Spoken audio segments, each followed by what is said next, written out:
Assalamualaikum warahmatullahi wabarakatuh. Perkenalkan, nama saya Gita Nurgaya Kuswa dengan nomor induk mahasiswa 210251604 dari offering B18. Di sini saya akan mempresentasikan tentang korupsi dan upaya pemberantasannya dalam pandangan Islam.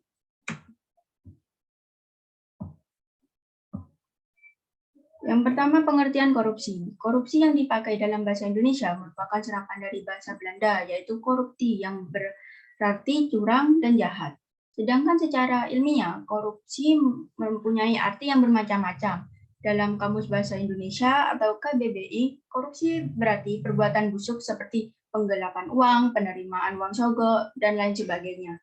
Istilah ini kemudian dikaitkan dengan perilaku jahat, buruk, atau curang dalam hal keuangan, di mana individu berbuat curang ketika mengelola uang milik bersama. Oleh karena itu, korupsi diartikan sebagai tindak pemanfaatan dana yang seharusnya untuk kepentingan umum, tapi dipakai secara tidak sah untuk memenuhi kebutuhan pribadi. Selanjutnya, bentuk-bentuk korupsi. Yang pertama yaitu gulul atau penggelapan. Kata gulul secara bahasa yaitu azu wadasuhu fi matai, mengambil sesuatu dan menyembunyikannya dalam hartanya. Pada mulanya, gulul merupakan istilah untuk penggelapan harta rampasan perang sebelum dibagikan kepada yang berhak. Yang kedua yaitu riswa atau suap. Istilah ini berasal dari kata rasya, yasu, riswa yang berarti menyuap atau menyogok. Orang yang menyuap disebut dengan al-rashi, sedangkan yang mengambil atau menerima suap disebut al-mutashi. Sementara orang yang menjadi perantara yaitu disebut dengan al-rashi. Yang ketiga yaitu hadiah. Hadiah dalam fikih Islam juga disebut hibah. Tapi jika pemberian hadiah ini untuk menjadi kepentingan tertentu, seperti memberi hadiah kepada pejabat, atasan, atau penguasa untuk mendapatkan keuntungan, maka hadiah tersebut disebut dengan gratifikasi, yaitu uang hadiah kepada pejabat di luar gaji yang telah ditentukan untuk memulus proyek dan sebagainya. Selanjutnya yaitu sariko atau pencurian. Ini termasuk kategori pencuri dalam bentuk perampokan, merampas, mencopet, dan memalak. Lalu selanjutnya khianah atau kecurangan. Ini adalah perbuatan yang tidak jujur, melanggar janji, melanggar sumpah, atau melanggar kesepakatan. Seperti itu. Selanjutnya adalah hukum korupsi dalam pandangan Islam. Korupsi memiliki bentuk dan tingkatan yang beragam, namun semua kejahatan yang berkaitan dengan tindakan pidana korupsi merupakan dosa besar, karena dampak negatifnya bukan hanya bagi pelaku yang bersangkutan, tetapi juga menimpa pada bangsa dan negara. Dengan demikian, hukuman bagi para koruptor disesuaikan dengan modus kejahatan yang dilakukan. Motif-motif korupsi. Korupsi di Indonesia nampaknya sudah menjadi budaya masyarakat, bukan saja di kalangan elit, tetapi juga pada masyarakat luas di berbagai bidang. Akibatnya sumber daya alam yang melimpah di negeri ini tidak lagi berfungsi sebagai pintu keberkahan. Urusan yang semestinya mudah dikerjakan menjadi sulit. Urusan yang mestinya membutuhkan waktu sebentar menjadi berlarut-larut. Jika dilihat dari motifnya, korupsi disebabkan oleh motif internal dan motif eksternal. Yang pertama yaitu pengertian dari motif internal. Arti motif internal dalam hal ini adalah motif yang timbul dari diri seseorang yang melakukan korupsi, yaitu sikap terlalu mencintai harta. Yang kedua yaitu sikap tamak dan serakah. Yang ketiga adalah sikap konsumtif. Yang keempat adalah pemahaman agama yang dangkal. Yang terakhir yaitu hilangnya nilai kejujuran. Lalu motif eksternal.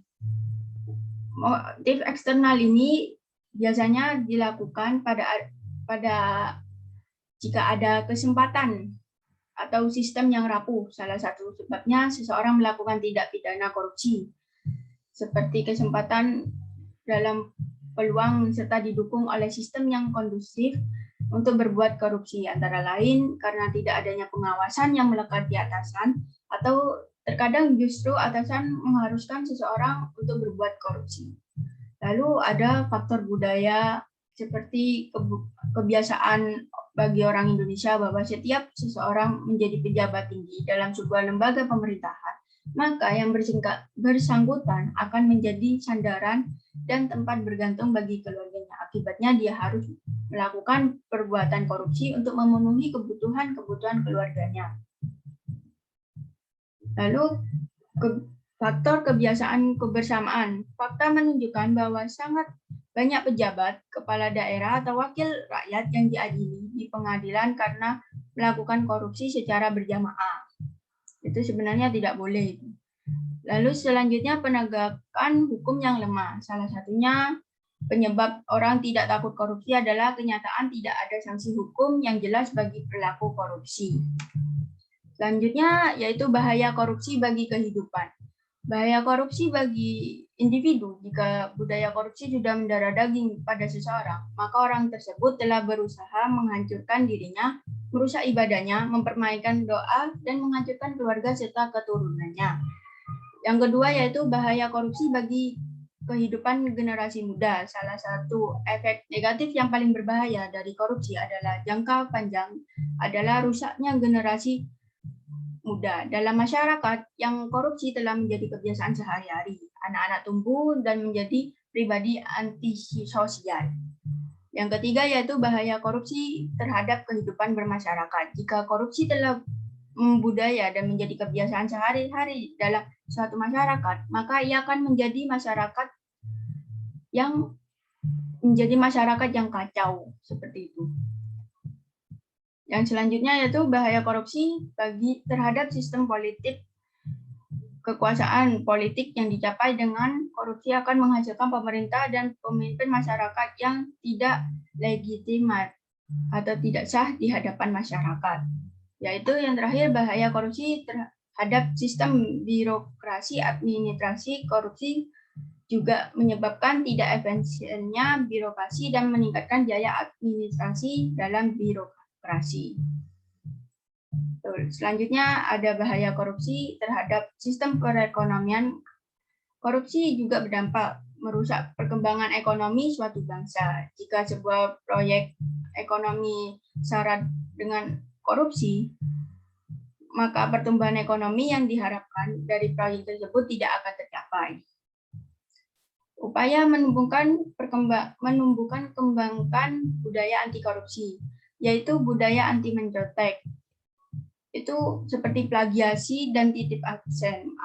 Amanat Undang-Undang Nomor 20 Tahun 2003 sangat jelas, yaitu pendidikan pada hakikatnya adalah mengembangkan potensi diri peserta didik dengan dilandasi oleh kekuatan spiritual keagamaan, pengendalian diri, kepribadian, kecerdasan, akhlak mulia, serta keterampilan. Lalu proses pembentukan perilaku jujur. Itu yang pertama proses kebiasaan, yaitu dengan membiasakan diri untuk berperilaku jujur dan membiasakan diri untuk menjalani proses dengan baik agar dapat memperoleh hasil yang maksimal. Yang kedua yaitu proses keteladanan. Sikap jujur lebih efektif terbentuk pada mahasiswa jika para pendidik, dosen juga memberikan teladan dengan perilaku jujur. Lalu memegang teguh amanah. Amanah berasal dari bahasa Arab dalam bentuk masdar dari aminah, amanatan, yang berarti jujur atau dapat dipercaya. Menurut KBBI, amanah adalah suatu yang dipercayakan atau dititipkan kepada orang lain. Penjelasannya yaitu yang contohnya amanah manusia terhadap Tuhan, yaitu semua aturan Tuhan harus dipelihara supaya semua manusia melakukan perintah Tuhan dan tidak meninggalkan semua larangannya. Yang kedua yaitu amanah manusia kepada orang lain. Di antaranya mengembalikan titipan kepada pemiliknya, tidak menipu dan berlaku curang, menjaga rahasia keluarga, kerabat, dan manusia secara keseluruhan. Lalu ada amanah manusia terhadap dirinya, yaitu perbuatan sesuatu yang terbaik dan bermanfaat bagi dirinya, baik dalam urusan agama maupun dunia, dan tidak membahayakan dirinya di dunia akhirat. Sekian presentasi dari saya, kurang lebihnya mohon maaf. Wassalamualaikum warahmatullahi wabarakatuh.